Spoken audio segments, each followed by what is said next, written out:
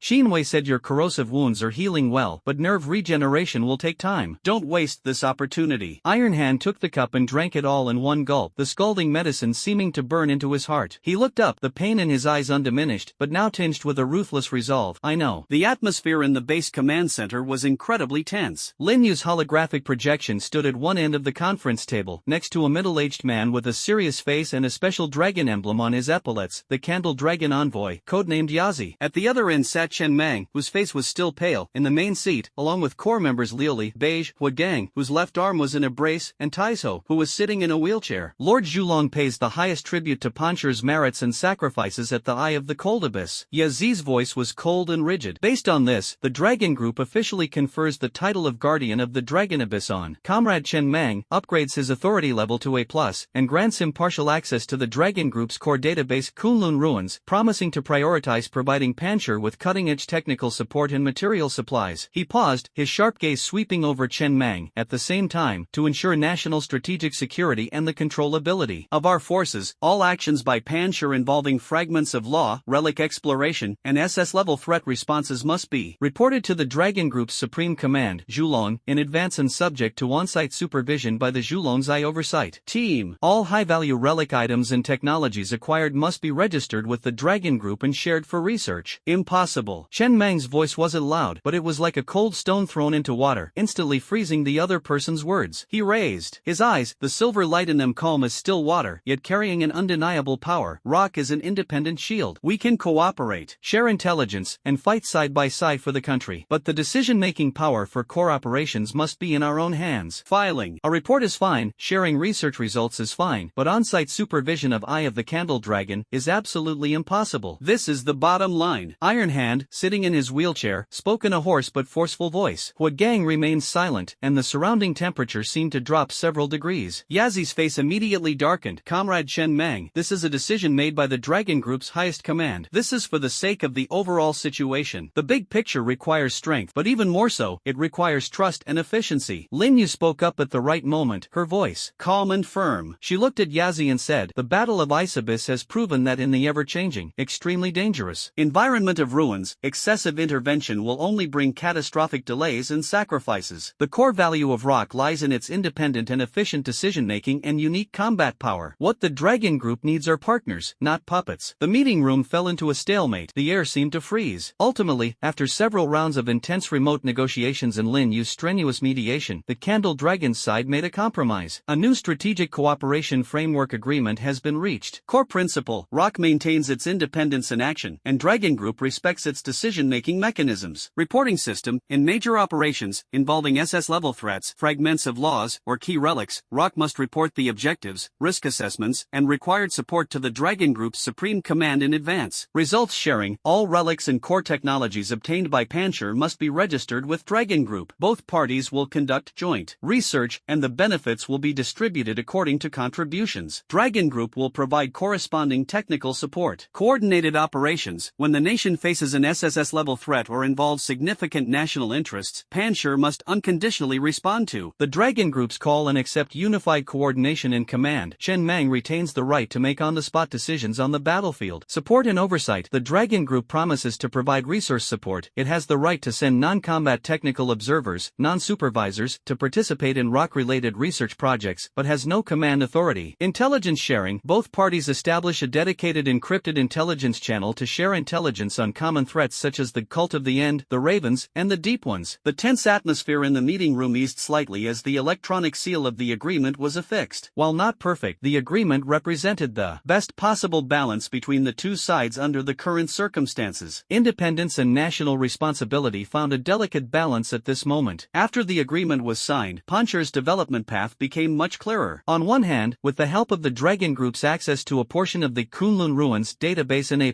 privileges, Pancher's intelligence reach extended with unprecedented breadth and depth. The intelligence team led by Gu and Lao Gue thrived, systematically sorting out global anomalous energy events and focusing on clues related to the N symbol. On the other hand, Pancher's own high-end business has also experienced a qualitative leap, with the official endorsement of the Dragon Abyss Guardians and the formidable strength demonstrated in the Ice Abyss, partially revealed by the Dragon Group. Pancher's security company received numerous top-tier contracts from national-level entities and multinational giants. Top-secret national escort mission, responsible for transporting several unknown items recovered from the Eye of the Cold Abyss ruins, which are of great research value and have potential risks to the Dragon Group's highest research institute. The route planning, vehicle modification, and escort team configuration, led by Hua Gang, have all reached unprecedented standards. Multinational conglomerate VIP protection, providing top-level long-term protection for a powerful Middle Eastern energy tycoon and his family. The lucrative contract, involving assessments of a complex political environment and potential paranormal threats, not only yields substantial profits but also propels ROC's influence onto the international stage. Cutting-edge technology application cooperation, deep collaboration with Starry Sky Technology, a cutting-edge technology laboratory under Linjia Holdings. Based on the preliminary analysis of the star chart fragments energy by the Lioli team, the two parties have jointly developed several prototype devices, a civilian version of the Tranquil Jade Talisman targeting mental pollution. Already in testing, a wide-area energy detection array utilizing the principle of weak law resonance, experimental stage, and even initiating pre-research on a regional environmental stabilization device based on the Ice Soul energy model concept stage. These collaborations not only enhance Pancher's technological capabilities but also open up vast commercial opportunities. The base expansion project is also progressing rapidly. The new training ground is equipped with devices simulating extreme environments, extreme cold, high temperature, vacuum, and mental interference. The newly established Spark Laboratory is dedicated to the analysis and application of star map fragments and relic technology. The plan to recruit new talent is being jointly promoted by Zhao Jiangwo and Lin Wan, with increasingly stringent standards and background checks that are almost draconian. On the observation deck on the top floor of the base's living area, Lin Wan's belly was noticeably protruding, making her movements somewhat clumsy. Chen Mang carefully helped her into a specially made recliner and draped a soft blanket over her. The afterglow of the setting sun bathed the forest surrounding the base, gilding everything with a warm golden hue. The little guy kicked really well today. Lin Wan took Chen Mang's hand and gently placed it on her belly, her face radiating maternal tenderness, which dispelled the lingering worry between her brows. A strong fetal movement came from his palm, one after another. Chen Mang's usually cold and stern face softened, and a slight ripple appeared in the deep, calm, silvery light in his eyes. He knelt down and gently pressed his ear against Lin Wan's belly. "Did you hear that? He's greeting you," Lin Wan said with a soft laugh. Chen Mang didn't respond, simply feeling the vibrant pulse of life. This new life force was hope born from sacrifice, a warm spark on the dark journey. He looked up at the distant horizon. Rest and recuperation, honing his skills and forging his armor. Beneath the surface, calm, the scattered, flickering, ominous lights on the White Dove monitoring network, like a lurking pack of wolves, foreshadowed that the storm had never truly passed. But at this moment, he only wanted to protect the warmth in his palms and the inside of his stomach. Outside the special delivery room at the Pancher Base Medical Center, the atmosphere was strikingly different from the usual somber mood. A faint smell of disinfectant filled the air, but it couldn't mask the restlessness and anticipation of a new life about to arrive. Chen Mang stood like a statue outside the tightly closed door, his back ramrod straight, his hands unconsciously clenched into fists, his knuckles white from the force. His usually cold and stern face, tinged with the arrogance of a soldier, was now filled with an unusual helplessness and a hint of barely concealed panic. Sweat trickled down his temples, soaking the collar of his combat uniform. Faintly coming from inside were Lin Wan's suppressed groans of pain and Qin Wei's calm commands. "Breathe, Lin Wan, follow my rhythm, push." Each groan of pain pierced Chen Mang's heart like a needle. He had weathered mountains of corpses and seas of blood, faced world-destroying beasts, yet his brow had never furrowed. But now, behind this thin door, the suffering his wife endured filled him with an unprecedented, instinctive sense of powerlessness. He paced restlessly in the corridor, then suddenly stopped, his gaze wandering, unsure where to look. "Hey, boss," Iron Hand, sitting in the wheelchair next to him, unusually didn't mock him, but instead spoke with a hint of the irony of someone who had been through it all, even though he himself didn't have children. "Stop swaying around, sit down and wait. Sheen is inside, it'll be fine." Hua Gang stood against the wall, his newly fitted mechanical prosthetic fingers unconsciously tapping the metal arm, making a soft clicking sound, and his face couldn't hide his tension. Lioli and Beige were even more restless, constantly moving closer to the door to listen for any sounds. "Brother," Su Xiaoyu gently tugged at Chen Mang's tense arm. Her face was still a little pale, and the overdraft from the Ice abyss spirit link had not fully recovered, but her eyes were full of gentle comfort. Sister-in-law is very strong, and Sister Qinwei is the best doctor. My nephew will definitely be safe and sound. Chen Mang nodded stiffly, his throat tight, unable to utter a word. His mind was a jumbled mess, sometimes filled with the smoke of battle, sometimes with Lin Wan's gentle smile, and sometimes with the blurry image of a baby crying. Becoming a father unexpectedly? This feeling was even more unsettling than fighting Fenrir one-on-one. Just as Chen Mang was being pushed to the brink of collapse by this silent torment. Wow! A loud, primal cry, like the first ray of sunlight at dawn, suddenly pierced through the door of the delivery room and through the tense nerves of everyone outside. The door opened, and Qinwei took off her mask, a tired but incredibly relieved smile on her face. Mother and daughter are safe and sound. It's a little princess. Chen Mang felt a buzzing in his head, and his body rushed in before his mind could process it. A faint smell of blood lingered in the delivery room, but it had been diluted by the breath of new life. Lin Wan lay weakly on the hospital bed, her face pale, her hair damp with sweat and clinging to her cheeks, yet she radiated an indescribable, sacred maternal glow. In her arms, a tiny infant, wrapped in soft swaddling clothes, had its eyes closed, its little mouth moving slightly, emitting soft whimpers. Its skin was rosy and wrinkled, like a newborn monkey, yet it instantly overwhelmed Chen Mang's heart with a strange and surging warmth. He walked to the bedside, his steps as light as if he were walking on clouds. Lin Wan looked up, a weak yet incredibly happy smile on her face, and gently pushed the swaddled baby toward him. Look at our daughter. Chen Mang seemed frozen in place, completely oblivious. He gazed down at the tiny, soft life in his arms, his hands hovering in midair, reaching out and then retracting, utterly at a loss. Hug her? How could he hold her? So small, so soft, would he hurt her? His hands, which had once easily snapped an enemy's neck and shattered an altar, now trembled slightly. What are you standing there for? Lin Wan gave him a light, reproachful look. Give her a hug. Chen Mang took a deep breath, as if he were about to undertake a mission 1,000 times more difficult than raiding the Deep One's lair, and clumsily and cautiously stretched out his arms. Qinwei suppressed a laugh and stepped forward to instruct him. One hand to support your head and neck, yes, right here. The other hand to support your buttocks. Relax, don't hold it like you're carrying a bomb. When that warm, soft, milk-scented little life finally settled steadily and truly into his broad arms, an indescribable shock and unprecedented tenderness surged through Chen Mang's entire body like an electric current. He looked down at his daughter's wrinkled little face, at her occasionally unconsciously twitching little hand, and at Lin Wan's gentle gaze. The hardened shell forged on the battlefield melted away in that moment. His throat bobbed, and he uttered a hoarse, dry, yet incredibly precious word. The roguishness of a soldier and the ferocity of a killer were transformed into the simplest tenderness of a new father in that clumsy okay. Have you thought of a name yet? Lin Wan asked softly. Chen Mang gazed at his daughter, his mind flashing back to the darkness of the icy abyss, the blood of his comrades, and the sliver of spark that pierced through despair. He slowly said, Xing, Chan Xing. I hope her future will be broader and brighter than the stars. Chen Xing, Lin Wan repeated softly, her eyes brimming with tears, and nodded with a smile. Okay, let's call him Chen Xing. The arrival of new life, like a warm spring, temporarily washed away the sorrow of the rocky base. However, the shadow of power still lingered. A few days later, at the Spark Lab, Chen Mang sat cross-legged on a specially designed energy-guiding platform, his expression solemn. Before him floated the cracked fragment of the abyss's roar star map, emitting a stable yet faint light. Qinwei and Su Xiaoyu stood to his side. Try to guide the energy dissipating from the fragments to contact the silvery glow surrounding your star marrow core extremely slowly. Qinwei's voice was calm and serious. Remember, it's immersion, not impact. Your core is now like a dried-up riverbed, needing a trickle of water to nourish it, not a torrent of water to wash it away. Following the instructions, Chen Mang concentrated his mind. The faint energy flow released by the fragment, like a luminous stream, slowly probed into the dormancy of silver light within his body. The moment of contact, the silver light rippled, and a subtle stinging pain and a strong sense of rejection came from the depths of his core. Chen Mang frowned, and beads of sweat appeared on his forehead. Brother, don't resist. Su Xiaoyu's voice rang out softly, carrying a strange soothing power. She closed her eyes, and her pure and powerful spiritual perception slowly released itself like the gentlest light, enveloping the fragment of energy that was trying to approach Chen Mang's star marrow. A miraculous change occurred. Under the protection and guidance of Su Xiaoyu's spiritual power, the fragment of energy, which was originally restless and repulsive, seemed to be tamed and purified, becoming incredibly docile and gentle, like a child being soothed by its mother. This purified energy finally seeped smoothly, like spring rain, into the dense silver radiance surrounding the core of Chen Mang's star marrow. A refreshing feeling, like rain after a long drought, instantly spread throughout his body. The hidden pain and emptiness deep within his core were significantly relieved for the first time. Although his power remained dormant, that layer of silver light seemed to have brightened a little. It works. Qinwei stared at the subtle changes in the energy graph on the monitoring screen, her eyes gleaming with surprise. Xiaoyu's mental strength is the key. She can neutralize the wildness of the fragmented energy, making it incredibly compatible with your star essence. This is simply the perfect adapter. In the days that followed, this triangular resonance became Chen Mang's daily routine for regaining his strength. Su Xiaoyu served as a crucial bridge and purifier. Sitting beside Chen Mang, her pure spiritual energy, like gentle tentacles, enveloped and guided the energy emanating from the fragments of the echo of the abyss, transforming it into gentle star dew best suited for Chen Mang's absorption. Chen Mang,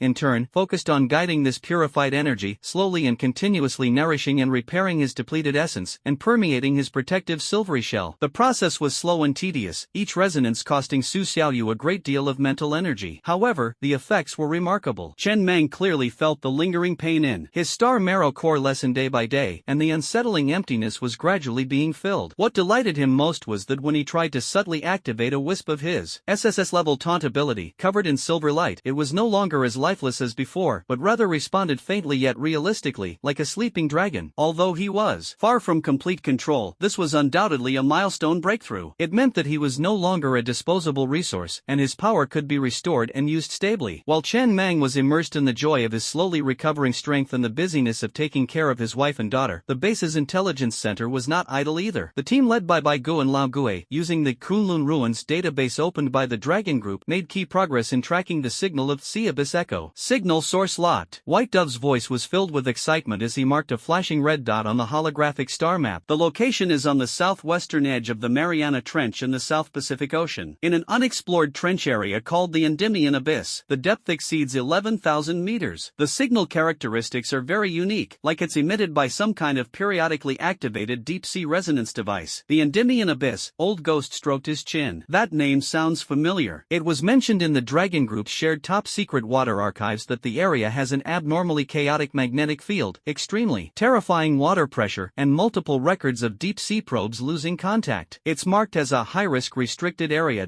A deep-sea resonance device? Lioli leaned closer, her eyes gleaming. This perfectly matches the energy characteristics of the fragments we analyzed earlier. The roar of the abyss truly lives up to its name. There's a high chance that another undiscovered prehistoric ruin is hidden beneath, or a powerful device of the same origin as the fragments. This is an excellent opportunity for the captain to recover his strength or even advance further. A detailed deep-sea exploration plan quickly took shape in the hands of Bai Gu and Lao Gue. At the same time, an encrypted briefing from the Dragon Group's highest command, Candle Dragon, was also transmitted to Chen Mang's tactical terminal. The briefing was a summary and analysis of the recent activities of the Cult of the End. Through cross-referencing of multiple intelligence sources, it was confirmed that the cult would hold a high-level secret meeting in 72 hours in a remote area called the Silent Volcano in a Central American country. The meeting was suspected of initiating a global destructive plan codenamed Earth Vein Withering, which would simultaneously detonate multiple geologically vulnerable nodes rich in geothermal energy or special energy around the world, triggering a chain reaction of geological disasters and energy storms. The assessment conclusions of Candle Dragon are clear and pragmatic. Threat level, extremely high, SS level, but the initial targets of sabotage are concentrated in the Americas, Europe, and some island nations in the Pacific Rim, and have not yet directly affected my country's core areas. Operational risk, extremely high. The Silent Crater area has been developed into a highly guarded fortress by the Cult of the End, and there are indications that high-ranking members, possibly including the Crow Shepherds, will be present in person. Forced intervention carries enormous risks and has an extremely low success rate. Response strategy: temporarily avoid direct confrontation and observe the situation. The Dragon Group has issued warnings, with some non-core evidence, to all potentially affected countries through the highest level diplomatic and intelligence channels, urging them to strengthen their defenses and monitoring. We remain on high alert, closely monitoring subsequent developments and potential threats to our surrounding regions. The advice for Panshur is, focus on rest and recuperation, and improve combat strength, especially pay attention to Chen Mang's recovery progress. Once the end plan is launched and the enemy's strength and attention are diverted, then look for an opportunity to strike at the core. Chen Mang frowned slightly after reading the briefing. The Cult of the End's insane plan weighed heavily on his mind, but Candle Dragon's decision was calm and realistic. He replied, with 4 words, received, understood. Then, his gaze returned to the coordinates of Endymion Abyss on the holographic star map, which was shimmering with a ghostly blue light. Strength is being restored, clues are in hand, and a formidable foe lurks in the shadows. After a brief period of comfort and rest, the rock has amassed new strength, its gaze once again fixed on the mysterious and unknown depths of the sea. Behind the double joy lies a deeper responsibility and a more distant journey. The massive hull of the abyss arc hovers hovered above the inky blue South Pacific Ocean, directly below the Mariana Trench, which seemed to swallow endless light. At that moment, its ventral hatch slowly opened, revealing a specially modified dock. Inside the dock, a streamlined underwater vehicle, the Son of Leviathan, its hull covered in dark gray radar-absorbing paint, its shape resembling the fangs of a deep-sea behemoth, was poised for action. The modifications are revolutionary. The keel and hull utilize stardust alloy, jointly developed by the Lin family's Starry Sky technology and the Dragon Group, boasting strength sufficient to withstand the immense pressure of a 10,000-meter abyss. The engine is equipped with a superconducting magneto-hydrodynamic propulsion system designed by the GhostNet team, offering quiet and high efficiency. The sensing array incorporates the resonance principle extracted from the fragments of the abyss echo, significantly enhancing the sensitivity to detect specific energy fluctuations. The hull surface is covered with active anechoic tiles and magnetic field distortion generators, striving for maximum stealth in the chaotic abyss environment. The team members completed their final checks next to the Son of Leviathan. Hua Gang, leading the team, stretched his mechanical left arm, perfectly integrated with his nerves. The power of ice flowed silently within him. The low-temperature environment was his domain. Lioli, as the core of the technology team, quickly inspected the miniature engineering drones and energy analyzers they carried. Beige adjusted the specially encrypted laser communication buoys, capable of penetrating the strong interference of the deep sea. Taizo stood in the ranks. Although his leg injury hadn't fully healed, walking was no longer a problem. His ally gauntlets clicked as he clenched his fist, and his eyes burned with a long-dormant fighting spirit. Two more members joined the team. One was a technical observer dispatched by the Dragon Group, codenamed Sea Slug, taciturn, dark-skinned, and an expert in deep-sea geology and biology. The other was a young and capable deep-sea diving expert, codenamed Nautilus, rigorously selected by Panchur. The three reserve members of the Crutch team, Sea Urchin, Electric Eel, and Coral, looked solemn. This was their first time participating in such a high-level operation. Target area, Endymion Abyss, 11,300 meters deep. Chen Meng's voice came through the encrypted channel to everyone. He stood on the bridge of the ark, his gaze piercing through the portholes, staring at the all-consuming darkness below. Extreme environment, chaotic magnetic field, strong ocean currents, and the threat of unknown creatures. Sons of Leviathan are your shield, but the abyss itself is the greatest enemy. Hua Gang, it's up to you. Understood. Hua Gang replied in a deep voice, his eyes sharp as ice. Rock solid, blade sharpened in the deep sea. Board the vessel. Like an arrow released from a bow, the Son of Leviathan silently pierced the dark sea, quickly swallowed by the boundless deep blue. Outside the porthole, the last rays of light vanished, leaving only a limited, pale beam of light from the submersible's own searchlight. Pressure gauges climbed wildly, and the hull emitted a sickeningly faint groan under the immense pressure. A strong, chaotic magnetic field interfered with the electronic equipment, causing the images and data streams on the holographic screens to distort and flicker. White Dove fluttered its arms across the control panel, desperately trying to maintain the fragile communication link with the Arkansas. Depth 8,000 meters, abnormal ocean current speed. Hold on. Nautilus gripped the control stick tightly, beads of sweat forming on his forehead. The submersible was violently rocking, like a small boat swaying in a giant wave. Peak of magnetic field interference. Sonar failure. The Sea Slug's voice carried a hint of tension. Switch to passive resonance detection. Lioli, activate fragment guidance mode. Hua Gang calmly gave the order. Lioli immediately placed the fragment of echo of the abyss into a specially made resonance amplifier. A faint, eerie blue light then illuminated, and the fragment began to release unique low-frequency pulses. Almost simultaneously, Su Xiaoyu, far away on the ark, under Qinwei's care, reconnected with Chen Meng's spiritual imprint, projecting her pure perception into the dark abyss through this invisible bridge. Chen Meng closed his eyes, and the dormant silver light of the star marrow core rippled slightly. He wasn't directly controlling it, but rather becoming a lighthouse and amplifier of Su Xiaoyu's mental energy. Under the dual guidance of the fragment pulses and Su Xiaoyu's mental energy, an extremely blurry, distorted, yet remarkably realistic energy topography map painstakingly emerged on Hua Gang's main screen. It showed where the raging undercurrents and vortices were, where the relatively calm passages were, and where strange energy reactions emanated. Though intermittent, it became the sole guiding light. Turn 15 degrees to the left. Avoid the core of the vortex. Hua Gang decisively issued the order based on the feedback. The Son of Leviathan narrowly missed a stretch of dark water with a deadly suction force. Guided by the triangular link. Fragment, Su Xiaoyu, Chen Meng, the submersible struggled through the chaotic abyss, gradually approaching the target coordinates. Depth 10,500 meters. Approaching the target area. Nautilus's voice was filled with barely concealed excitement. The searchlight beam swept across the scene ahead, no longer revealing the monotonous muddy seabed. A colossal, astonishingly large, black structure, tilted and plunged into the seabed, stood silently in the darkness of the abyss, like the remains of an ancient behemoth. Its surface was covered with vast swaths of eerie blue fluorescent moss, within which were faintly visible enormous, intricate geometric patterns and strange symbols, shimmering with a cold, metallic sheen under the searchlight. "My God," Lioli exclaimed, her eyes wide with surprise, "this scale, this structure, far surpasses any known prehistoric site." The son of Leviathan slowly approached, like an ant gazing up at a colossal city. They discovered a relatively flat, massive crack at the base of the structure, which they suspected to be an entrance. Just as they were preparing to deploy an engineering drone for a preliminary scan, an invisible and terrifying shockwave erupted from the depths of the structure without warning, like the roar of a deep-sea monster. The son of Leviathan shook violently, sparks flew from the external sensor array, and a sharp alarm rang throughout the entire cabin. Shockwave, structural stress overload, port thruster damaged, cracks appear in the hull. Nautilus's face turned pale as he desperately tried to steady the control stick. "No, we have to abandon ship. There's a huge cavity inside the structure. The data shows there's air inside," the sea slug shouted, pointing to the violently fluctuating environmental readings. "Attention everyone, don your Abyss Walker pressure suits and prepare for a seabed hike. Target, the crevice ahead." Huagang gave the order decisively, a cold glint in his eyes. "Iron Hand, lead the way. Nautilus and Sea Slug, maintain the basic functions of the submersible and be ready to provide support at any time. Everyone else, follow." The heavy pressure suits felt like steel shackles, but in the depths of the ocean, thousands of meters below the surface, they were the only guarantee of survival. The team members, like clumsy iron men, stepped onto the cold, lifeless seabed through the emergency airlock. The surging water pressure around them constantly squeezed their bodies, making each step incredibly difficult. The beams of the searchlights appeared exceptionally small in the absolute darkness. The massive black structure jutting into the seabed before them resembled the entrance to a hellish abyss. Guided by the fragments and the faint energy provided by Su Xiaoyu's remote link, the team trudged to the edge of the crevice. A weak but steady stream of air flowed from the crevice, carrying a musty yet breathable scent. Huagang was the first to climb in, his ice soul power condensing at his fingertips, instantly forming solid icicles on the slippery rock wall for him to grip. Iron Hand followed closely behind, his alloy gauntlet striking the surface of the metal structure to create leverage points. When the last team member, Coral, climbed into the crevice, the sight before him made everyone hold their breath. Inside the crack was an unimaginably vast cavity. Above, a dome hundreds of meters high, composed of countless massive black metal beams, emitted a faint, cold light. Beneath one's feet lay a flat, dust-covered metallic floor. Most astonishingly, the gravity here was almost normal. The air, though stale and thin, was sufficient to sustain life. Clearly, this colossal structure possessed a life support and gravity control system far beyond human comprehension. At the center of the cavity was a massive circular platform. Surrounding the platform were countless thick energy conduits, their interiors flowing with a dim blue light, like the veins of a colossal beast, extending in all directions of the cavity. Above the platform, suspended a huge, irregularly shaped, multifaceted crystal. It emanated a deep, pure, ghostly blue light, its core frequency resonating intensely with the echo of the abyss fragment in Lioli's hand. The light flickered like breath, each pulsation seemingly causing the energy conduits throughout the cavity to flow accordingly, emitting a low, heartbeat-like hum. The abyss resonance crystal, Lioli's voice trembled with a pilgrimage-like intensity, the complete source. Just as the team was stunned by this magnificent and eerie sight, a sudden change occurred. Buzz! The entire cavity was suddenly filled with a blinding, eerie blue light. The energy conduits around the platform seemed to have been activated, instantly blazing with a dazzling blue light. The ground trembled violently. On the cavity's dome and surrounding walls, countless, enormous plates covered with thick metal shells and biological cuticles suddenly flipped, moved, and assembled, accompanied by ear-piercing, metallic scraping sounds and hydraulic hissing. A colossal, despair-inducing figure rapidly assembled in front of the platform. Standing tens of meters tall, its main body is a black skeleton and heavy armor that gleam with a cold metallic luster. Key joints are covered with biological tissue flowing with eerie blue slime. Its enormous single eye burns with a scarlet light like a furnace. At the ends of its 8 thick, hybrid mechanical and biological limbs are sharp alloy claws and constantly opening and closing mouthparts. This is the ultimate guardian of the deep-sea behemoth Leviathan's wrath, and it has finally awakened. Battle formation. Huagang roared, his voice booming through the air. Without hesitation, he unleashed his ice soul domain with all his might. The biting cold rapidly spread from him, causing the already thin air temperature to plummet. Thick frost instantly condensed on the ground, energy conduits, and even on the surfaces of the Leviathan's wrath as it approached, significantly slowing its terrifying speed. Full power. Attack the bio connection at the joint. Iron Hand roared, and the heavy railgun emitted a deafening roar. The blinding plasma beam slammed into the biotissue of one of the behemoth's forelimbs, exploding into a viscous, eerie blue liquid. The Ice Claw squad and Lioli's engineering drones opened fire simultaneously, with explosive grenades and high-energy laser beams tentacles weaving into a web of fire. However, the behemoth's defenses far exceeded expectations, and conventional attacks could only leave shallow marks on its thick armor and biological keratin. Leviathan's crimson single eye locked onto the greatest threat, Hogan. Ignoring other attacks, a massive limb with biological mouthparts, like a battering ram, tore through the frozen air and slammed heavily towards Hogan, extremely fast and with a vast range. Watch out! Iron Hand lunged forward, trying to push Huagang away, but a glint of ice flashed in Huagang's eyes. He did not choose to dodge, but instead condensed and focused his Ice Soul domain in front of him. Ice Soul, wall of size. A massive ice wall, several meters thick and shimmering with a ghostly blue light, instantly solidified. Boom! The giant claw slammed into the ice wall, sending ice shards scattering like an explosion. The ice wall groaned under the strain, cracks instantly spreading across its surface. Huagang grunted, blood trickling from the corner of his mouth, his domain severely damaged. Iron Hand was also violently thrown away by the shockwave. The behemoth opened the mouth of its other limb, gathering a ghostly blue energy breath, its target the temporarily defenseless Huagang and Tai Shou. Destruction was imminent. At this critical moment, a figure appeared as if teleported beneath the suspended abyss resonance crystal. It was Chen Mang. Although he was on the arc, thanks to Su Xiaoyu's mental link and the resonance of the fragments, he felt as if he were actually there. He could clearly feel the vast and boundless pure ordered energy containing the crystal, which carried the same origin aura. Little fish, guide me, Chen Mang roared in his mind. Brother, catch! Su Xiaoyu's pure and powerful spiritual energy acted like the most precise bridge, instantly piercing through space and tightly connecting Chen Mang's will with the fluctuations of the crystal core. At the same time, the fragment of Abyss's roar in Liuli's hand also burst forth with an unprecedented dark light, becoming a guiding beacon. Chen Mang no longer forcibly absorbed it, but instead opened the dormant core of the star marrow, calling out and accepting it with an attitude of resonance rather than plunder. The enormous crystal trembled violently. An incomparably pure and gentle stream of azure energy flowed forth like a river returning to its destination, instantly traversing space, ignoring physical barriers, and surging towards Chen Mang's core of star marrow. There was no violent impact, only a warm embrace. Chen Mang's body trembled violently. The moment the dense, silvery outer shell of the star marrow core came into contact with this homologous energy, it rapidly became transparent and active, like spring snow melting away. The emptiness deep within the core was quickly filled, and those minute primal cracks were smoothed and healed by the gentle flow of energy. A long-lost, abundant, and powerful feeling swept through his entire body like a warm current. His power had returned, and it was even more refined, even more responsive to his will. Roar! Chen Mang suddenly opened his eyes, the silver light in his eyes surging, no longer dormant, but flowing with a starlight as brilliant as a galaxy. He no longer needed Su Xiaoyu to excessively consume and guide him. His own will could easily control this newborn power. A condensed energy blade, as solid as a physical object, with its edges burning with blazing white starlight, instantly took shape in his hand. You beast! Break! He took a step forward, his thoughts seemingly traversing space, and the starflame blade sliced through the air with the decisiveness to judge heaven and earth, swiftly slashing towards the mouthparts of Leviathan's wrath that was about to spew out energy breath. There was no earth-shattering explosion, only a soft sound like a hot knife cutting through butter. The indestructible limbs, a fusion of biological and mechanical elements, were severed, like paper before the starfire blade containing the power of the origin of order. The cut was as smooth as a mirror and was instantly covered and purified by the blazing white starfire. Awah! The giant beast roared in pain and rage, its massive body losing its balance due to the intense pain and struggling to retreat. Now's the time. Lioli, seize the core data module. Despite his injuries, Huagang unleashed his ice soul domain once more, sending countless sharp ice spikes hurtling towards the giant beast's single, scarlet eye, disrupting its perception. Like a nimble cat, Lioli leaped onto the platform, her miniature cutter precisely slicing through the protective cover beneath the crystal, revealing the core interface shimmering with data. Beige's hacking program was already ready. Data download in progress, 10%, 30%. Leviathan's wrath went completely berserk. Its remaining limbs swung wildly as it desperately charged toward the platform. Huagang, Iron Hand, and the Ice Claw team fought desperately to stop it, resulting in an extremely fierce battle where team members were constantly being blasted away and injured. 60%, 80%, complete. Withdraw. Lioli quickly pulled out the module storing the core data and stuffed it into a specially made shielded box. Go! Huagang roared, unleashing a thick icy mist from his ice soul domain that obscured their vision. The team, providing cover for each other and dragging the wounded, raced back the way they came towards the crevice's exit. As they struggled out of the crevice and stepped back onto the deep seabed, the son of Leviathan, piloted by Nautilus, arrived just in time to provide assistance. Just as everyone was preparing to board the vessel and evacuate, several shadowy figures approached at high speed from the surrounding dark abyss like ghosts. They possessed the streamlined biological characteristics of deep-sea diver, their scales gleaming with a metallic Sheen and their backs and limbs were equipped with jet propulsion devices and underwater weapon platforms. They were none other than the deep-sea divers' most elite deep-sea hunting force, the Abyssal Leviathan. Their only goal is the shielding box in Liuli's hands. Dense barrages of high-energy water jets and corrosive bone spikes instantly enveloped the son of Leviathan and its squad. "You're courting death." Chen Meng's icy voice seemed to echo in the deep sea. He no longer needed to overdraw his source power. The power of his star essence surged endlessly. An invisible wave containing the will of an SSS-level mocking law swept precisely across. The few Abyssal Leviathans charging at the forefront immediately fell into chaos, their attack trajectories becoming bizarre and distorted, and they even collided with each other. One of them lost control and crashed into the cliff of the trench next to it. Huagang seized the opportunity and slammed the mechanical left arm down onto the seabed. Ice Soul, Path of Eternal Frost. A terrifying chill erupted instantly. Centered on him, the extreme cold ice spread wildly along the seabed like a white plague, instantly freezing the lower bodies of several Abyssal Leviathans. Their thrusters roared, but they couldn't break free for a moment. "Board the boat." Quickly, Iron Hand covered the others, while heavy firepower suppressed the remaining enemy. With a slight thought, Chen Meng's starfire blade condensed once more and shot out like a cruise missile, accurately piercing the head of a Leviathan of the abyss that was trying to bypass the ice and rush towards Liuli. Under the cover of Starfire and Ice Soul, the team, carrying the wounded and the crucial crystal data module, successfully retreated into the son of Leviathan. The submersible emitted a powerful wake, quickly disengaging from the battlefield and speeding towards the light above. Bridge of the Abyss arc. Chen Meng slowly withdrew his consciousness, the dazzling starlight in his eyes gradually fading into a deep, unfathomable light. He lightly clenched his fist, feeling the surging, freely circulating power within his body. Nearly 70% of his original energy had been restored. He could now wield his SSS-level taunt ability with ease, and his starfire power was becoming increasingly stable. Although he had not yet reached his peak, he had already shed the fragility that had once made him crumble at the slightest touch. He stared at the ever-increasing depth data transmitted back by the son of Leviathan on the screen, as well as a close-up of the shielding box that stored the core data of the Abyssal Resonance Crystal. This deep-sea voyage was a brush with death. Though it brought new wounds, it also yielded crucial power to shape the future of the war. A blade as sharp as rock, honed in the abyss, will ultimately point towards an even darker end. Inside the Spark Lab, the atmosphere was as heavy as the deathly silence before a storm. On the enormous holographic projection, a waterfall of data was being rapidly analyzed and reconstructed. Liuli's eyes were bloodshot, his fingers flying across the virtual keyboard, almost blurring his vision. Bai Gu and Lao Gue stood guard beside him, unconsciously holding their breath. In the center, the data module, taken from the Abyss Resonance Crystal, connected to the supercomputing array via dozens of energy conduits, emitted a ghostly blue light. Chen Meng stood before the projection, hands in his combat suit pockets, his posture as straight as a spear. Newfound power surged within him, the silver radiance of his star marrow core transformed into fluid power patterns. His SSS-level taunt ability flowed naturally, like breathing. The blazing white starlight danced and extinguished at his fingertips, controlled with effortless ease. Peak power filled his entire body, yet his face showed no joy, only a cold, resolute composure. Xin Wei stood beside him, her gaze filled with worry as she swept her eyes over his seemingly calm profile, a profile brimming with suppressed emotion, a tension about to erupt. Breaking through the last layer of contamination firewall, energy mapping begins. Core coordinates have been revealed. Liuli's voice suddenly rose, filled with disbelief and horror. On the holographic projection, the chaotic data stream instantly coalesced, forming a breathtaking image. A vast, three-dimensional network of countless starlight nodes resembles the nervous system enveloping the entire planet. One of these nodes is the Endymion Abyss, which they have just explored, and at the absolute core of this vast star network, a terrifying energy source radiating a mixture of blazing white and dark red light. Its coordinates are clearly marked deep within the Earth's core. The heart of Gaia. White Dove's voice was hoarse. The core of a planet's will from mythology? Immediately afterwards, a piece of core instruction code, maliciously altered and implanted by the Cult of the End, spread like a venomous snake throughout the star chart network, highlighted as follows. Command, Leyline Demise, End. Objective, detonate the energy nodes of the Heart of Gaia star map, triggering a chain reaction of overload and igniting a planetary energy storm. Effect, tectonic plate remodeling, complete reshuffling of the ecosystem, and civilization wiped out. Execution countdown, 71 hours 59 minutes and 48 seconds. The scarlet countdown numbers, like a dripping blood blade, hang over the heads of all mankind. Madmen, they're a bunch of complete lunatics. Old Ghost slammed his fist on the control panel, his face turning ashen. Chen Meng's eyes suddenly blazed with intense heat, and a chilling killing intent spread like a tangible force, causing the temperature in the laboratory to plummet. Pack the data. Top security. Send it to Candle Dragon immediately. The headquarters of the Dragon Group is located deep within the Kunlun base. The old man, codenamed codenamed Candle Dragon, stared at the terrifying star map and countdown instructions on the holographic screen before him. His wrinkled face was expressionless, but his deep eyes burned with a fury that could incinerate everything. The order of the end. The aged voice echoed in the silent command hall, yet carried the force of a thunderbolt. What they want to bury is not just human civilization, but the billions of years of life on this entire planet. He slowly raised his withered hand. Sound the highest alert in the 9 heavens. Activate the Xianyuan protocol. Send the highest priority shared intelligence and mobilization orders to all organizations, nations, and reclusive sects worldwide that have signed the Supernatural Emergency Cooperation Convention. Target the ruins of the Temple of Origin on the Antarctic ice sheet. At all costs, prevent the Inn from detonating at the Earth's core. Tell everyone, this is a battle for the survival of civilization. There is no turning back. With the command of Candle Dragon, an invisible shockwave swept across the hidden world of the globe. Within the Dragon Kingdom, deep within several ancient mountains that had remained silent for millennia, protective arrays quietly activated, sword lights soaring into the sky. Across the ocean, the temple bells of the ancient knights of the Round Table echoed long and deep. In the dense forests of northern Europe, elders of the Druid order emerged from their treehouses, gazing at the starry sky. Deep in the desert, the tomb keepers unearthed dusty tomes. Upon receiving this shocking intelligence, all nations and organizations worldwide possessing supernatural powers were initially stunned, but quickly, their resolve transformed. Streams of light representing top-tier combat power rose from all corners of the world, their target the South Pole. Rock Base has entered an unprecedented state of war. Inside the massive underground hangar, the engines roared like a colossal beast. The Abyss Ark, having undergone emergency modifications and equipped with a starfire, energy shield and an Ice Soul environmental stabilizer, stood like a drawn sword. On either side of the hangar, the newly revamped Rock Warriors stood in neat rows. Wood Gang stood at the front of the line, wearing a streamlined silver-white Ice Soul armor. The surface of the armor flowed with a cold blue light, and the air, within a few meters around him, condensed into tiny ice crystals. His domain power had reached its limit, and every move he made carried the majesty of freezing space. Iron Hand moved his fully recovered body, the dark gold-painted alloy gauntlets clanging against each other with a powerful sound, his eyes sharp as an eagle's. Behind him were the members of the Ice Claw Squad, tempered in the deep sea, and many more new recruits, their eyes resolute, selected through rigorous screening. They were equipped with mental shields enhanced by the Tranquility Jade Talisman and wielded burning light pulse rifles crafted using the principles of Starfire energy. Leoli and Beige were conducting a final check of the Ark's central control system, the screens constantly updating with communication markers and location information from various nodes of the global coalition. The entire base was filled with an atmosphere of metal, energy, and a deathly, chilling aura. On the top floor of the residential area, in front of the memorial wall, on the cold metal wall, names lay silent under the light. Stone Peak, Barrier, Eagle Eye, Snow Leopard, Thunder Cannon. Chen Mang stood quietly before the wall, cradling his daughter Qinxing, wrapped in soft swaddling clothes. The baby seemed to sense the heavy, vast aura emanating from her father. She didn't cry, but instead opened her large, dark eyes, curiously examining the unfamiliar names on the wall. Lin Wan stood beside him, dressed in combat gear that allowed for easy movement, yet her voluptuous figure was undeniable. She leaned gently on Chen Mang's shoulder, her gaze sweeping over the names, her eyes filled with sorrow, but even more so with determination. She reached out and tenderly took Chen Mang's hand, which was cradling their daughter. Su Xiaoyu stood a short distance away, her pure spiritual perception spreading like invisible ripples over the area. She could clearly feel the protective will burning like a star within Chen Mang. Lin Wan's reluctance and strength, and the innocent yet vigorous life force of little Chen Xing nourished by Chen Mang's peak power. Her spiritual strength reached an unprecedented height, becoming the most acute soul eye of the rock. Without another word, Chen Mang lowered his head and gently touched his daughter's soft forehead with his own. Chen Xing let out a cute, babbling sound. Daddy's going to fight the bad guys. Chen Mang's voice was deep and gentle, speaking to his daughter as well as to himself. Protect mommy and wait for daddy to come back. He raised his head, his gaze sweeping one last time over the eternally young comrades on the memorial wall. Brothers, his voice wasn't loud, but it clearly reached the hearts of everyone, carrying the ruggedness and undeniable resolve unique to soldiers. The blood debts must be settled. This damned end, I'll lead you to overthrow it. He carefully placed Qin Xing into Lin Wan's arms, and then took a deep look at his wife and sister. That look contained 1,000 unspoken words. He turned and walked towards the hangar. His back was as imposing as a mountain, his steps firm. Lin Wan hugged her daughter tightly, tears streaming silently down her face, but she nodded forcefully. Su Xiaoyu closed her eyes, her spiritual power like the strongest thread, quietly connecting with Chen Mang's receding figure. The massive Abyss Ark, propelled by the eerie blue flames of its countless engines, surged like a primordial beast breaking free of its shackles, piercing the thick dome of the rocky base and soaring into the leaden clouds. Close behind was the Dragon Group's enormous Kunlun fleet, along with a formation of aircraft from around the world, carrying the last hopes of various civilizations. directions. Streaks of light streaked across the sky, converging into a mighty torrent, resolutely heading towards that final, desolate land of Antarctica. Antarctica, a perpetually silent ice sheet. A raging plasma storm ravaged the ice cap like the wrath of a god. At the storm's center, in a relatively calm yet more unsettling region, stood an ancient, an eerie pyramid-shaped temple constructed of massive black ice crystals, the Temple of Origin, standing like an unchanging tombstone on the icy plain. The ice plains surrounding the temple, spanning tens of kilometers, have been completely transformed. Countless energy spires, flowing with viscous, black liquid, have sprung up, forming twisted magic arrays and emanating a nauseating, chaotic aura. Deep One biofortresses cling to the temple's base like disgusting tumors. Furthermore, a multitude of grotesque war creations, blending Deep One biological characteristics with Raven technology, roam the ice plains, cyborg, polluted behemoths, floating bone-spiked turrets, and ghostly sentinels radiating mental interference. On the highest altar platform of the temple, a figure stood with his hands behind his back. It was the Raven Shepherd. The Raven feather mask on his face emitted a cold light amidst the chaotic energy storm, and his gaze pierced through the void as if he had already foreseen the arrival of the Allied forces. Behind him, several figures clad in heavy black robes, their auras as deep as a bottomless abyss, stood silently. They were the core high-ranking members of the Order of the End, the Withering Priests. They're here. The Crowman's voice was as calm as ice, like a cold, mechanical utterance. A bunch of ants trying to stop the increase in cosmic entropy and maintain this erroneous order. The prelude to the end will be played by their wails, a withering priest murmured hoarsely, the eerie green crystal at the tip of his bone staff gleaming strangely. On the horizon, the massive fleet of the Allied forces tore through the storm, hovering above the head of the End Legion like a sword of divine punishment. On the bridge of the Abyss Arc, Shen Mang stood in front of the porthole, his eyes burning with starlight, piercing through the void, and locking onto the figure wearing a raven feather mask on the altar. Starlight flowed silently across his body, and his SSS-level taunting domain was poised to unleash its power. Huogang wore the ice soul armor, its cold light gleaming. His iron-handed gauntlets were clenched into fists, ready to strike at any moment. On the icy plains, the Legion of the End let out a deafening roar, and chaotic energy fluctuations soared into the sky. In the sky, the gun muzzles of the Allied fleet shone in a line, like angry stars flashing. The frigid winds of Antarctica, carrying billions of years of deathly silence, sounded the clarion call for the final battle. Protection and destruction, order, and the end. The final movement begins now, with a thunderous roar. The roar of the Antarctic ice sheet was completely drowned out by an even more terrifying deafening roar. Between sky and earth, an energy storm tore everything apart. The main cannons of the Dragon Group's Kunlun fleet fired in unison, transforming into a torrent of light that ripped through the heavens, slamming fiercely into the twisted magic array spire of the End Legion. The Deep One's biofortresses spewed out viscous, corrosive energy beams, colliding violently with the shields and exploding into a sky full of dark green death fireworks. The Raven's floating turrets wove a dense barrage of bone spikes, pouring down like a black rainstorm flowing backwards. The icy plains cracked and collapsed amidst mournful cries. The war behemoths of the End Legion, fused with both life and metal, roared deafeningly under the fierce onslaught of the Allied vanguard. Ancient sword cultivators from the Dragon Kingdom, their swords flashing with countless forms, moved like dragons, slaughtering the corrupted hordes. The holy light barrier of the Knights of the Round Table withstood the bombardment of the twisted law cannon. The ancient frost colossi summoned by the Druids collided violently with the iron abominations of the End. In the heart of this chaotic inferno, a silvery white torrent of cold water stretched across the land like an icy river. Huogang, clad in the ice soul armor, unleashed his full domain. Wherever he passed, the earth froze, and the air condensed into a deadly storm of ice blades. Several charging cyborgs were instantly frozen into ice sculptures, before shattering amidst the artillery fire. He was like a moving glacial barrier, carving a path of flesh and ice crystals for the assault team behind him. Stay close to me. Target, the temple altar. Huogang's roar boomed through the communication channel. Iron Hand followed closely behind, his dark gold gauntlets gleaming with a cold light. He no longer held back, unleashing his full power. A high-frequency vibration blade sprang from the front of his gauntlets, like an indestructible dagger. A Colossus abomination attempting to intercept, covered in thick bio-armor, was slammed into his arms, the vibration blade slicing through its internal energy core like a hot knife through butter. Sparks and slime flew everywhere, and finally, with a muffled explosion, the Colossus abomination crashed to the ground. Iron Hands charged out, covered in blood, their ally gauntlets slick with a viscous, bluish-green liquid. Behind them stood the sharpest blades of the rock, seasoned special forces soldiers of the Dragon Group and reclusive powerhouses from around the world. Like a red-hot dagger, they plunged fiercely towards the ominous black light emanating from the base of the Temple of Origin. At the temple entrance, a distorted energy barrier writhed like a living thing. Several withering priests, clad in black robes, hovered in midair, brandishing bone staffs and chanting blasphemous incantations. Invisible curses of law, like poisonous vines, coiled around the charging elite allied forces. Ugh! A reclusive sect expert at the forefront of the charge suddenly found his protective aura dimming, his body visibly withering and decaying into a charred skeleton. Watch out! It's life withering, someone cried out in alarm. An even more terrifying attack came from the top of the altar. The Raven Shepherd stood with his hands behind his back, his gaze beneath the raven feather mask as cold as frost. He slowly raised his hand, gently pressed down, and whoosh! An absolutely black spherical force field covering half the battlefield was instantly generated. Light within the force field distorted and dissipated, sound was completely swallowed up, and space seemed to annihilate in a mournful cry. A dozen or so allied soldiers who couldn't dodge in time, along with the ice beneath their feet, silently turned into the most basic particle dust. A huge, smooth, mirror-like crater appeared on the ice field. Charge! Don't stop! Chen Meng's figure appeared at the edge of the annihilation field as if by teleportation. The starlight in his eyes burned to its limit, and his SSS-level taunt ability was unleashed without reservation. All of you, look this way. An invisible wave, containing supreme provocation and crushing will, crashed into the Raven Shepherd and several withering priests at the top of the altar like a raging storm. Oomph! A withering priest was struck as if by a heavy blow. The crystal at the tip of his bone staff shattered with a crack, black smoke billowed from beneath his black robes, and his aura instantly weakened. The Raven Shepherd swayed slightly, and the terrifying annihilation field experienced a brief fluctuation and stagnation. Just then, break! Hua Gang roared, his ice soul domain condensing into a massive frost spear that pierced fiercely towards the distorted energy barrier. Iron Hand and several top experts followed closely behind, unleashing their strongest attacks in an instant. Rumble! Under the combined attack from both inside and outside, the energy barrier at the temple entrance finally shattered like broken glass. The Allied forces' most elite forces surged into the ancient and eerie Temple of Origin like a flood bursting its banks. The interior of the temple was not a physical building, but a bizarre and otherworldly space constructed from flowing black energy and cold data streams. A colossal star map floated in the center of space, composed of countless flickering points of light. At its core were the coordinates of the heart of Gaia, radiating a destructive red light. Below the star map is an altar filled with intricate grooves, clearly indicating that only a specific combination of star map fragments can activate the passage to the Earth's core. The Raven Shepherd and the remaining withering priests hovered before the star chart altar, like the last gatekeepers. A foolish struggle. The Crow Shepherd's voice was calm and even. He slowly raised his hand and pointed to the core of the star map. The countdown to the restart cannot be stopped by anyone. The dust of the old world will eventually return to eternal silence. Silence your mother! Iron Hand roared and was the first to charge forward. The dark gold gauntlets, accompanied by a piercing shriek that seemed to tear through space, were aimed directly at the head of the Crow Shepherd. The withering priests launched their attacks simultaneously. The corrupting laws of curse, the chaotic spatial slicing, the viscous mental pollution, all sorts of terrifying attacks instantly enveloped Iron Hand. Careful! Hua Gang's ice soul domain instantly contracted, condensing into layers of sighing ice walls in front of Taisho. Boom! Click! The ice walls shattered rapidly under the combined attack. Iron Hand let out a muffled groan as he was violently thrown away by the massive shockwave, his gauntlets shattering and blood gushing out. The Crow Shepherd didn't even glance at Iron Hand, his gaze pierced through the chaotic battlefield, locking onto Chen Meng. Your power is quite interesting. Unfortunately, it will eventually return to nothing along with this decaying world. He raised his hand again, and an even more condensed and deadly miniature annihilation force field instantly formed beside Chen Meng. Chen Meng's star flames erupted, narrowly escaping the attack. The blazing white starlight blade slashed towards the Raven Shepherd, but was easily blocked by the diamond-shaped shield that automatically appeared in front of him, flowing with data. The battle situation instantly turned extremely unfavorable. The elite forces of the Allied army are struggling to hold on under the lawful attacks of the Withering Priest, and casualties are constantly increasing. The path to the altar was blocked by the terrifying annihilation field of the Crow Shepherds. Brother, the energy flow at the altar is at the 7th rune node in the lower right corner. That's the weak point in the star chart's energy cycle. Disrupt it. Su Xiaoyu's pure yet anxious mental connection, like starlight piercing through dark clouds, instantly resounded in Chen Meng's mind. Her mental power pierced through the chaotic force field of the temple and accurately detected the flaw in the altar. At the same time, Liuli's voice screamed in the communication channel, Captain, core slot, the largest one. It requires at least 3 star map fragments of a specific frequency to activate the channel. That abyss echo fragment we have can occupy 1 slot. Hurry! A sharp glint flashed in Chen Meng's eyes. Without hesitation, Hua Gang, Tai Shou, suppress the priest. The rest of you, provide covering fire. Upon receiving the order, he transformed into a burning meteor, no longer launching a direct attack on the Raven Shepherds, but instead, with incredible speed and angle, bypassing the edge of the annihilation field and heading straight for the lower right of the star chart altar. Court death. The Crow Shepherd was finally moved, and the annihilation field instantly turned to intercept. But Chen Mang was faster. He used his SSS level taunt ability to its fullest extent. This time, it wasn't an attack, but rather an invisible repulsive force field that, at the last moment before the annihilation force field converged, forcibly launched him out. The blazing white starlight blade, imbued with all his strength, will, and promise to all his fallen comrades, stabbed fiercely toward the rune node that Su Xiaoyu had indicated. Put. The light blade pierced precisely. The entire flowing star map suddenly came to a standstill. The energy flow on the altar instantly became chaotic and sluggish. Now, glass, shards, Chen Mang roared. A dark blue shard shot out from Liu Li's hand and precisely embedded itself in a groove in the core of the altar. A beam of pale blue light illuminated the groove. Stop him! A withering priest screamed and lunged at the altar, the curse of decaying laws surging towards Chen Mang's back. Get out of my way! Hua Gang descended like an ice god of war, his ice soul domain transforming into a gigantic icy hand that slammed down. Freeze and smash that priest along with the curse. Iron Hand, despite his injuries, clung tightly to another priest. Not enough, we need 2 more. The crow shepherd coldly stared at the altar that had been illuminated by a pillar of light, his voice icy. The passage cannot be opened stably, your struggles are meaningless. Yeah? Chen Mang stood amidst the chaotic energy flow, starlight dancing wildly across his body. He stared at the crow herder, a smug, resolute grin spreading across his face. A passage? I don't need that thing. He suddenly opened his arms wide. No more suppression. The power patterns of the star essence core erupted with an unprecedentedly brilliant light. Blazing white starlight shot into the sky. The SSS level taunt ability is no longer limited to targeting a single target, but spreads rapidly like an invisible storm, sweeping across the entire battlefield. Watch closely, you scum. This is the world you want to bury. These are the lives you sought to erase. This is everything I swear to protect with my life. His will resonated like a great bell, echoing in the hearts of every fighter. The roars of the allied soldiers, the spirits of the fallen, Lin Wan's tears, Su Xiaoyu's calls, Xiao Qinqing's bewildered gaze, and even the breaths of billions of living beings on this planet, all the beliefs of protection, the will to fight, and the light of hope were forcibly resonated and converged at this moment by Chen Mang's SSS level domain. In my name, the fire of the heart will ignite a prairie fire. Chen Mang's figure vanished abruptly. In his place, a blazing white star, beyond description, was born above the altar. It was not a symbol of destruction, but a flame of order that burned away all darkness, purified all filth, and ignited all hope. Wherever the light reached, the twisted laws and curses of the Order of the End melted away as quickly as ice and snow. The withering priest let out a shrill scream and finally turned to ashes in the pure light. Even the indestructible rhomboid shield of the crow shepherd emitted a piercing wail and became covered in cracks amidst the flames that contained the will of the planet. Boom! The purifying starlight pillar, like a spear of judgment, pierced through the raven shepherd's body, completely engulfing him and the core of the altar beneath his feet. A blinding white light enveloped the entire temple space, swallowing up all sound and sight. As the light slowly faded, the battlefield fell into dead silence. The figure of the crow herder vanished completely, leaving only charred marks and a few broken fragments of a crow feather mask in its wake. The core of the star-charred altar was completely melted down, and the passage to the heart of Gaia was forcibly closed and annihilated. The crimson countdown was forever frozen at 1 second. The prelude to the end was thus mercilessly extinguished. Thump! Chen Mang's figure fell from midair and crashed heavily onto the charred remains of the altar. The starlight on his body completely died out, and the silver power patterns faded and lost their luster, resembling ashes after the fire had burned out. The backlash from the SSS level domain and the cost of forcibly guiding the planets will erupted instantly, and blood gushed out from his mouth, nose, and even the pores of his skin like a tidal wave. He could clearly feel life slipping away rapidly, the core of the star marrow cold and silent, riddled with cracks. Chen Mang, team leader, Hua Gang, Taisho, Su Xiaoyu, everyone rushed forward. Chen Mang struggled to lift his head, his vision blurred. He saw Hua Gang and Taisho's anxious faces, saw Su Xiaoyu rushing towards him with tears streaming down her face, and felt her warm spiritual energy futilely flowing into his broken body. Oh, he managed a faint smile, his gaze passing beyond the temple, to the icy plains ravaged by war but destined for peace, and finally settling on that distant place he longed for. It's good that we won. With his last ounce of strength, he fixed his gaze on the center of the charred altar, where the extreme energy of heartfire, wildfire, and the residual power of the annihilation passage had created an extremely unstable energy vortex that emitted a terrifying suction force. At the center of the vortex, a faint aura emanated, leading to an unknown abyss. We can't let this residue remain. That would be a new source of trouble. A thought flashed through his mind as he was about to fall into darkness. He did not hesitate. Before anyone could react, Chen Mang used his last bit of strength to suddenly flip over and resolutely roll towards the energy vortex that was devouring everything. No! Su Xiaoyu let out a heart-wrenching scream, her mental energy surging out frantically as she tried to grab him, but she could only tear off a blood-stained piece of his clothes. Hua Gang and Taisho, their eyes bloodshot, rushed to the edge of the vortex, only to see Chen Mang's figure figure instantly swallowed up by the violent and chaotic energy turbulence and disappear into the bottomless darkness. After the vortex swallowed him, the energy seemed to be forcibly stabilized and neutralized by some force, and began to slowly contract and subside. On the charred altar, only deathly silence remained, along with a few drops of still hot, uncongealed hero's blood. Time flows exceptionally slowly on the Antarctic ice sheet where the smoke of war has dissipated. The ruins of the Temple of Origin have been completely sealed off. A massive purification and stabilization project, spearheaded by the Dragon Group and involving global collaboration, has been fully launched. The former core altar area is shrouded in a vast energy suppression field. The charred marks are still clearly visible, but a vertical passage, approximately 10 meters in diameter and seemingly bottomless, has appeared in its center, its edges flickering with unstable, eerie blue arcs of electricity. Inside the passage, although the chaotic energy storm has gradually subsided, it still exudes a chilling suction force and a sense of spatial disorder. This is the place where Chen Mang finally disappeared, named the Eye of the Ruins. At the edge of the passageway stood a simple black obelisk, forged from millennia-old iron from the depths of Antarctica. It was cold and hard. No name was engraved on the obelisk, only a stone emblem etched by starlight, below which was a line of small characters. Here, one man was separated from his final resting place, his body falling into the abyss. His will, like a spark, will forever illuminate the long night. In front of the monument, fresh polar edelweiss and a small, warm jade pendant engraved with the character star are displayed year-round. On the memorial wall of heroes at the rock base, a new name has been added, Chen Mang, without remains, only clothing. Below the name, the rock emblem is also engraved. Hua Gang stood before the memorial wall, his body still as upright as a pine tree, but his brows now held a more composed, resolute, and weathered air. His left arm had long since adapted to a mechanical prosthetic, its icy power restrained yet vast, becoming a new pillar of stability for the rock. He extended his cold mechanical fingers, gently tracing the name of Chen Mang. Captain, everything is fine at home. His voice was hoarse and deep. Little Star can already call me Dad. Iron Hand stood beside him, his alloy gauntlet resting lightly on Hua Gang's shoulder, silent. Complex emotions surged in his single eye, ultimately culminating in a heavy sigh. He took over the responsibilities left by Chen Mang, shouldering the base's defense and training new recruits, deeply embedding that unruly roguishness and ferocity into the very bones of a rock. The Spark Lab has become the most important research hub for ancient relics and even the world. Liuli leads a large team, working day and night to analyze data recovered from the echo of the abyss, crystal and the ruins of the Temple of Origin, while continuously monitoring the faint and peculiar energy fluctuations of the Eye of the Ruins. Her gaze grows sharper, yet also more weary. The fluctuation frequency has a 0.37% match with the characteristics of the star marrow before the captain disappeared. White Dove pointed to a faint curve on the screen that was almost drowned out by the background noise, her voice trembling slightly, although it is so faint that it can be almost ignored, and it changes every day. But it has always been there. This faint signal is the candle that sustains the faith of all the old-timers. On the rooftop observation deck of the base's living area, Lin Wan held little Chen Xing, who had already learned to walk unsteadily, standing in front of the huge floor-to-ceiling window. The afterglow of the setting sun bathed the mother and daughter in warm and peaceful light. Little Chen Xing pointed her chubby little finger at the figures running on the training field outside the window and called out in her childish voice, "Uncle Hua, Uncle Tai." Lin Wan's eyes were filled with tender smiles as she gently stroked her daughter's soft hair. Her gaze drifted into the distance, towards Antarctica, a deep, unwavering longing hidden in her eyes. "Stars, look," she pointed to the first star to light up on the horizon. "The brightest star is Dad. He fights far away, protecting us. One day, he will come home on starlight." Su Xiaoyu stood quietly behind them, her pure spiritual perception enveloping them like a gentle net. She sensed more clearly than anyone else that deep within the frigid Eye of the Ruins, at the bottom of the raging energy turbulence, a faint yet resilient and familiar protective will, like a flame buried deep in the Earth's core, had never been extinguished. It was adapting, struggling, and accumulating power. She closed her eyes, a slight smile playing on her lips. "Brother, we'll wait for you." The wind swept through the forest surrounding the base, bringing the scent of new life. The embers of sacrifice had not yet cooled, and the sparks of hope still silently watched over the place. The rock still stood tall and imposing, its sharp edges concealed, quietly awaiting the moment when the sparks would be rekindled and the heroes would return.